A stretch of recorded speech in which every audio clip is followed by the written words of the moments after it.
Hi everyone, it's Liam here from Rating the Races. So just a heads up, I'm putting out a little bit tomorrow, so definitely going to need a winner or two to at least cover the stakes. There's a few races that, unfortunately, quite a few of the horses that I've been looking out for have ended up in the same race or against each other. Well, against each other. Really frustrating. I wish they'd all run in the races that I kind of aimed them at, rather than all in the same race. But I can't ignore any of them, to be honest. And yeah, so I think I've got 2 in one race. I've even got 3 in another. That is the big race at the day, the Coral Trophy. Let's just have a look. Coral Gold Cup. But we'll come on to that in a bit. So first of all, the first race I want to look at is the 1240 over 2 miles 6. It's a class 2 for horses rated 0 to 145. Now, I really like this horse, Lemilos. I would have liked to have seen it going over a bit further. I do think he wants a little bit further. But I'm interested in him for this race purely because, well, if this was what I believe is a proper class 2 handicap, there'd be better horses in against him. I don't think there's that much in against him here, to be honest. We've got to remember he's a former Coral Gold Cup winner, when he beat the likes of Remastered, Jericho Rock, Correc Rambler, Bustleton, Fanny and Destravel, Lord Accord, Lost in Translation, Fiddler on the Roof. You know, better horses than what he's taking on here. In actual fact, the highest rated horse in this race is 146. If we just have a look at when he won that race, Correc Rambler, Bustleton, Fanny and Destravel, Lost in Translation, Potterman, Fiddler on the Roof, 3 under 3.5 are all rated higher than that. So it's definitely an easier race in terms of quality. And I don't think Lemilos has lost his ability. I think he's just dropped in the handicap. He probably needed his run last time out. I actually thought he ran well for a very long way in that race as well. I was worried he was coming to win the race. And before that, he'd just been over hurdles all last season, aiming for the Pertemps final. It didn't quite work. He went off 6 to 1 for that. The Pertemps final got absolutely smashed up. And his last couple of runs over fences have been okay. He finished 7th in a Bet 365 Gold Cup and 5th in a feature handicap at Cheltenham. Because of that, he's dropped from 149 down to 144. 144 is actually £2 lower than when winning the Coral Gold Cup, or the Hennessy as it's used to be called, off a market, so off 146 as the 9 to 2 favourite. So he's £2 lower, back at the same course. Okay, it's slightly shorter than ideal. You can just go forward here. If you go forward, I don't think anything will be able to reel him in, to be honest. I think he can be ridden very positively, knowing they're going to get the trip. And yeah, I think he will take all of the beating here if he goes forward. And he's a bigger price, you know, considering he went off 9 to 2 for the Hennessy. I'm going to call it the Hennessy. He is currently available for this race tomorrow at 13 to 2. I think that's too big. I know the form of Genoa has just been franked, I think. Who did he beat? He beat Galop de Chasse, so no, it hasn't been franked, and hopefully it doesn't get franked, because we don't want Galop de Chasse to win. But I really like Lemilos. I think he's nicely handicapped. It's worth 23 grand, so I think they'll be trying. But he's one that I'll be backing here, and probably backing again next time as well, in that they may be targeting him at something for next time.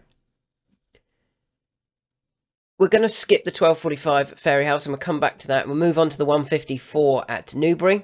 Who do I like here? Impose Toi. I think it's really, really difficult to get away from this horse, Impose Toi. Having his first run for 322 days and he's running off a mark of 134. Now, last time out, he finished 3rd in the Lanzarote hurdle off this mark, beaten by JJ Riley and Nemean Lion. Now, Nemean Lion went on to win a Grade 2 afterwards. JJ Riley didn't really frank that form in terms of he didn't go on and win himself. But we've got to remember, back in 14th that day was Langadan, who has certainly franked that form. Even 17th was Oaken Risk, who's since done well. it just maybe came a little bit too early for Imposed Twat because he's still very lightly raced. He's only had what's he had? 1, 2, 3, 4, 7 runs over hurdles. Not that many in handicaps. 3 runs in handicaps. 3 runs in handicaps. And they've actually been pretty good efforts. Some of his form is very, very good as well. He finished second to Brentford Hope couple of years ago now, April 2023. Off level weights, beaten by 3.5 lengths. Brentford Hope is rated 148. Imposed Twat is only rated 134. And even if we go back just 2 runs ago, when he was running in the Betfair Exchange Hurdle, he got beat by Lucia that day, who was the other Nicky Henderson horse in the race. He got beat a neck. Lucia was rated 136, is now rated 149. She has now retired, so she's gone up. What did she go up? 136 to 149, £13. Imposed Twat was rated 131. He's now rated 134. He's gone up £3. That really shouldn't be enough to stop him. And if he's fit, which I think he is, I think JP's sending a couple here that are fit and ready to run their races. This one should take all of the beating, to be honest. He looks really well handicapped, and he's probably another, to be honest. He's available at 7-2. I'll be backing him here, and I'll probably be backing him again next time if it's in another handicap, if he doesn't win tomorrow, because he is well handicapped. He just needs, it's all about whether he needs the run tomorrow. The thing I'm hoping for is that his big danger, according to the market, is in the water side. Now, I think he wants to go over fences, one. Also, he hasn't run for 232 days. So it's not like he should lose to in the waterside due to fitness. They both should be roughly the same, as long as they came in roughly the same sort of time. If Imposed Twat only came in yesterday, he's clearly going to need the run. But I'm hoping that Nicky Henderson has got him ready for this and even, doesn't want to be focusing on these races going forward. He wants he wants to be running in graded races with him. That's what I'm hoping with Imposed Twat. And interestingly, I noticed that Nicky's actually got 4 in this race. I'm hoping that the others are just there to, will definitely get beat by our horse and potentially drop in the handicap. So Imposed Twat is going to be my second at 7-2. We'll stick at Newbury. We'll come back to Newcastle. We'll go through the Newbury ones first. 225 at Newbury. I like 2 here, and I've highlighted them both before in emails and videos and the like. The first one is Aston Martini, who the only concern about Aston Martini for me is the drop in trip. I said after he got beat last time out by Might Eye that I thought he was a Coral Cup horse or a Martin Pipe horse, and I was really looking forward to him being aimed at that Martin Pipe. They still might be. It's still possible that they are, and they're just trying to get him a little bit more experience. But that defeat by Might Eye is a really good performance. Might Eye was really well handicapped going into that race. I actually tweeted just before the race, I hope he doesn't ruin his handicap mark. He did. Aston Martini should have won it as well. If he'd jumped the last, he would have won it. Now, I think they're coming here to try and win this race, and if they are, and he can keep up early on, I think he's going to go really close here, to be honest. And let's just load up the market for that. And interestingly, he is being well supported. He's currently available at 15-2, 7s in most places. I think he is going to go off a bit shorter than that, and I do like him. I think he's a very good horse, Aston Martini, and going to be a very nice handicapper. The second one in the race that I'm also going to do is another one I've highlighted a few times and said wherever he comes out next, I'm going to be interested, and that is Liari. Now, Liari went to Cheltenham last year for Paul Nicholls, and Paul said he was his best handicapped horse going to the festival, and that he would run a big race. He didn't. He disappointed. He pulled up on the heavy going. You can forget that run, I think. And the handicapper dropped him £3 for that. I thought that was very kind. Now, considering he then went off 9-2 for the Boodles, he then went off 9-2 for his first run back this season, when Paul Nicholls' horses were running atrociously. Not atrociously, they were clearly needing the run. He had the run. He still ran okay for third. He travelled quite nicely through the race. And the handicapper dropped him another pound, down to 130. If Paul is right and he thought he was well handicapped off 134, surely now off 130, he's got to go close here against no Irish. You know, the Boodles is generally dominated by the Irish. Well, there's no Irish horses in this race against him. This is all like their own handicap levels, rather than the two don't have the same marks, the English handicap and the Irish handicap, and they get a little bit mixed up when they come over, and it doesn't generally work out. The Irish still seem to be well handicapped. We'll come back to that in a bit. But yeah, I think Liari's got to go close here off that 130. Paul Nicholls' horses are now going well. He's had a couple of winners already today. Caliph de Burla and Regent Stroll. What else won for him? Something won for him yesterday, didn't it? A really nice one. But yeah, he's got his horses in form. He's currently available at 7-1 as well. And I am happy to take the 7s about Liari and 15-2 if you can get it, or 7s about Aston Martini in this race. We're unsure whether Jericho de Repene is even going to get saddled. Queen's Gamble, I don't think... I don't really like that form. And I think the others will find that there's a couple of really nice handicapped horses in Liari and Aston Martini. Staying at Newbury, we move to the 3 o'clock. The Coral Gold Cup, and I've already highlighted Midnight River for this race a little while ago. He's £5 lower than when running a nice race when falling in this race, just 2 runs ago for him. He has since had a prep run at Wetherby over 2.5. That was clearly never going to be far enough, and I think he'll step forward massively from that, and he looks like he's been planned and aimed at this race. He is currently available at, if you're not already on, let's load this market up.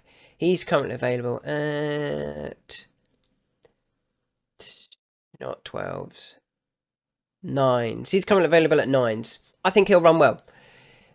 The question mark is whether he really would have got home, whether he was going as well as they think. And I kind of feel that maybe he wasn't. Maybe Harry feels that he wasn't, you know, totally cruising along still when falling. And that might be why he's actually jumped off Midnight River and jumped on Gallier de la Toe. Gallier de la Toe is also quite nicely handicapped anyway, and I highlighted last time that run at Carlisle was clearly a run that wasn't far enough. And wherever she goes next, I expect her to go well, and interesting to see that they've pitched her in this race over a suitable trip, and Harry's decided to jump on her rather than Midnight River. I think that's really interesting. And yeah, I mean, her form last year was pretty good, including when finishing second in the Mayor's Listed Chase to Pink Legend over at Newbury. Probably her best run was in the Classic Chase over 3 mile 5. It could be that that's her game, the long distance handicaps. And she also finished 8th in the Grand National. But this 3 mile 2 might be really kind of spot on trip. Maybe she needs a bit further. But it's really interesting that Harry has decided to ride Gallier de la Toe instead. Again, she's probably one that I'll be backing here. And then if she ends up in the Welsh National, I'd probably back her in the Welsh National as well. I think she could be very nice in that. If she doesn't win this, obviously if she wins this, she might not run in the Welsh National. But yeah, Gallier de la Toe is another I'll be backing in this at 10s. And the final one is going back to that angle of the Irish handicapper and the English handicapper they're not really aligned. And I really like this Harantzal Dairy. Now, his last couple of runs have been pretty good. He finished second in the Kerry National, behind Flooring Porter. That is a really good performance. Flooring Porter is a grade 1 horse. They finished clear of Lucid Dreams, who was very consistent last year, had been running some really good races. And then last time out, finished third behind Real Steel, who on his day was really well handicapped. And I kind of feel that Harantzal Dairy was given the wrong ride, or not given the wrong ride, but was given a ride completely in contrast to the winner, who, if the change in tactics helped, which they clearly did, Real Steel was always going to run a nice race because he had dropped down to a mark of 132 over fences from a previous high when running in races before of 164. Finished 6th in a Gold Cup once off 164. Off 164, but rated 164. Won the handicap off a £32 lower mark. All about the change in tactics got him back towards somewhere near his, not somewhere near his best, but much better. And it could be that RatingTheRaces has just bumped into one again. He went off 13-8 favourite that day for that handicap. RatingTheRaces. He's 14s tomorrow. That's too big. I think he's going to run a really nice race here.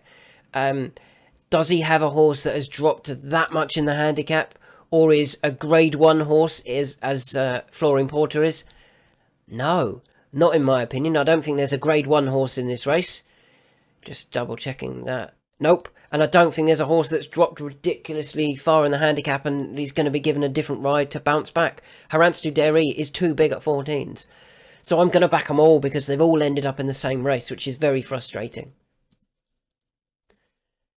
We'll stick at Newbury. One more at Newbury that I do like. In the final race, the 335. And that is going to be Petit Tonnerre, who is currently available at... Petit Tonnerre is currently available at 9-2. I like Petit Tonnerre. I've always liked Petit Tonnerre, and it's never quite worked for him. They've got to get something to click for him.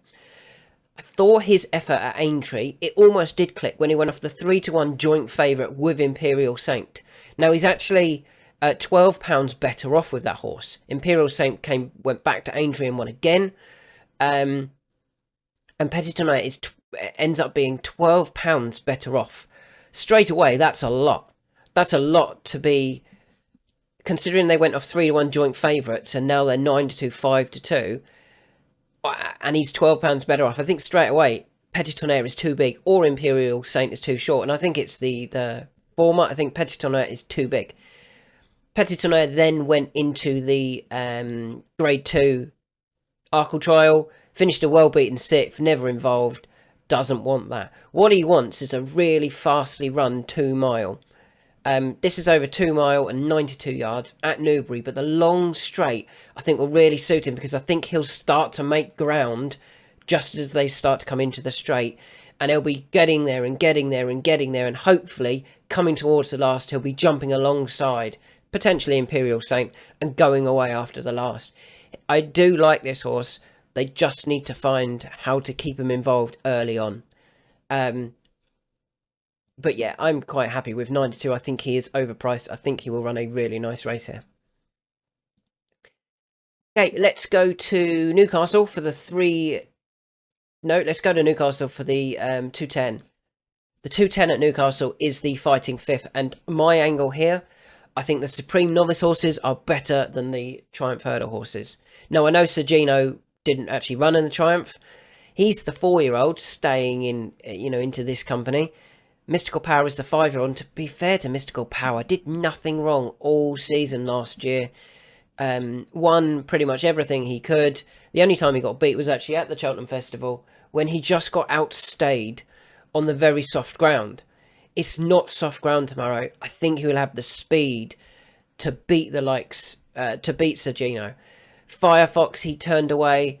He beat Firefox again at Punchestown. That's really good form. He beat Slade Steel at Punchestown when it was a bit better going than what he'd faced at Cheltenham. He beat Gigaro, he beat Samui, he beat Perfect Nelson. I really like Mystical Power. I think he is a really good horse. And I'm just hoping that the Supreme Novice form is better than the Triumph Hurdle form. That even if Sir Gino had won the Triumph, I actually don't think he would have. I think he would have finished 3rd. On the day behind Majborough and Cargès. Now, I know he beat Cargès then at Aintree. Cargès, I think, had left a little bit at Cheltenham, trying to take on Majborough. And, yeah, I thought Sir Gino was off the bridle plenty early enough against Cargès and just ran her down and pulled away a little bit towards the finish when Cargès had given her effort. So, I'm hoping that... what race is that? It's the 210. I'm hoping that the market have got it wrong. Mystical Power is the one for me. Not a big price, only available at 5 to 4. But I think Mystical Power beats Sir Gino, and I think the others just won't be good enough in this. So Mystical Power is my selection in the fighting fifth. 2 more to go. 1 more at Newcastle in the 320. Let's move along to the 320. Who do I like here? The Changing Man. And to be honest, this is going to go off shorter. Currently available at 5s. Won't be 5s come race time. Went off 3 to 1 last time for the Badger Beard. It's a similar type of race. It's over pretty much the same trip. I don't get why they even opened up the Changing Man not even favourite. He's going to go off nearly 3s, I think. He was going really nicely in the Badger Beers when falling. I think he fell about 3 or 4 out. He was still actually going okay, I felt. And obviously the handicapper couldn't change him because he fell too far out. Yeah, he's not... I have no reason to not give the Changing Man another go. And finally, off to Fairyhouse. I don't think we've got any odds about this, but I do want to just highlight it straight away. And we will keep an eye out for some odds for this horse. Just going to load it up, just have a check. No prices yet. Who do I like in this? Well, it's Uncle Phil. And I don't think Uncle Phil's going to be favourite here, because some of the horses come into the race in a bit better form, like the Big Chap, Rebel Gold, Visionarian. You could even say that maybe American Mike is going to be opened at a shorter price. I think Uncle Phil will take all of the beating here. So many of these have question marks. I couldn't work out, like, so many of them are dropping in trip. American Mike, for example, ran just 13 days ago in the Troy Town. Was it the Troy Town? In the Troy Town, over 3 mile. Went off 5 to 2 favourite that day. Didn't appear to really run his race, but he'd been winning like the 10 up novice chase at Navan over 3 mile. They'd been, you know, he's never demonstrated that he's a 2 miler. And I just feel they're coming here as like, let's try it. Uncle Phil, however, arguably his best run of recent races, well, it is his best run of recent races, was here over this course and distance in the Dan and Joan Memorial Handicap Chase, a grade 3 handicap. He won that day, beating Lucid Dreams, and let's be clear about it. Now, Lucid Dreams, as I've just mentioned earlier with Harance du Derry, has some really solid form. 3rd to Flooring Porter, 2nd to Asterion Volange, 3rd to Mr. Policeman, 2nd to Ash Tree Meadow, 3rd to Founder 50, 2nd to Stuzzakini recently in the Troy Town. Some really solid form. Uncle Phil beat that horse quite comfortably. Let's be clear about it, was 3rd, who actually wants 2.5 mile. 4th was Saint Ouen, running off 151, ended up going to win at, where did he go and win? Finished 2nd at Aintree, and then finished 2nd at Punchestown off 150 and 152, and has recently won off 156 handicap at Galway. That form that Uncle Phil had at Fairyhouse over this course and distance is really, really strong form. And because there's so many question marks about the others, and if you can get anything above his... I honestly think if he's above 3 to 1, he's a good price here. He went off 11 to 2 the day he won for us in January of 2024. But I'm hoping that some of the others... I'm hoping that we can get a similar-ish price because, you know, maybe the others are taking the market, such as American Phil, Visionarian, and the Big Chap. And people just forget Uncle Phil. That's my hope anyway. But we'll keep an eye out for the prices of that race. So they are my selections tomorrow. There are quite a few tomorrow. But hopefully, if we get a few winners, we can at least cover our outlay, and then another couple will turn us into profit, which is always the idea. Thanks for listening. Best of luck if you follow any, all, some, none of those with your selections tomorrow. And fingers crossed we can get a couple more winners later today.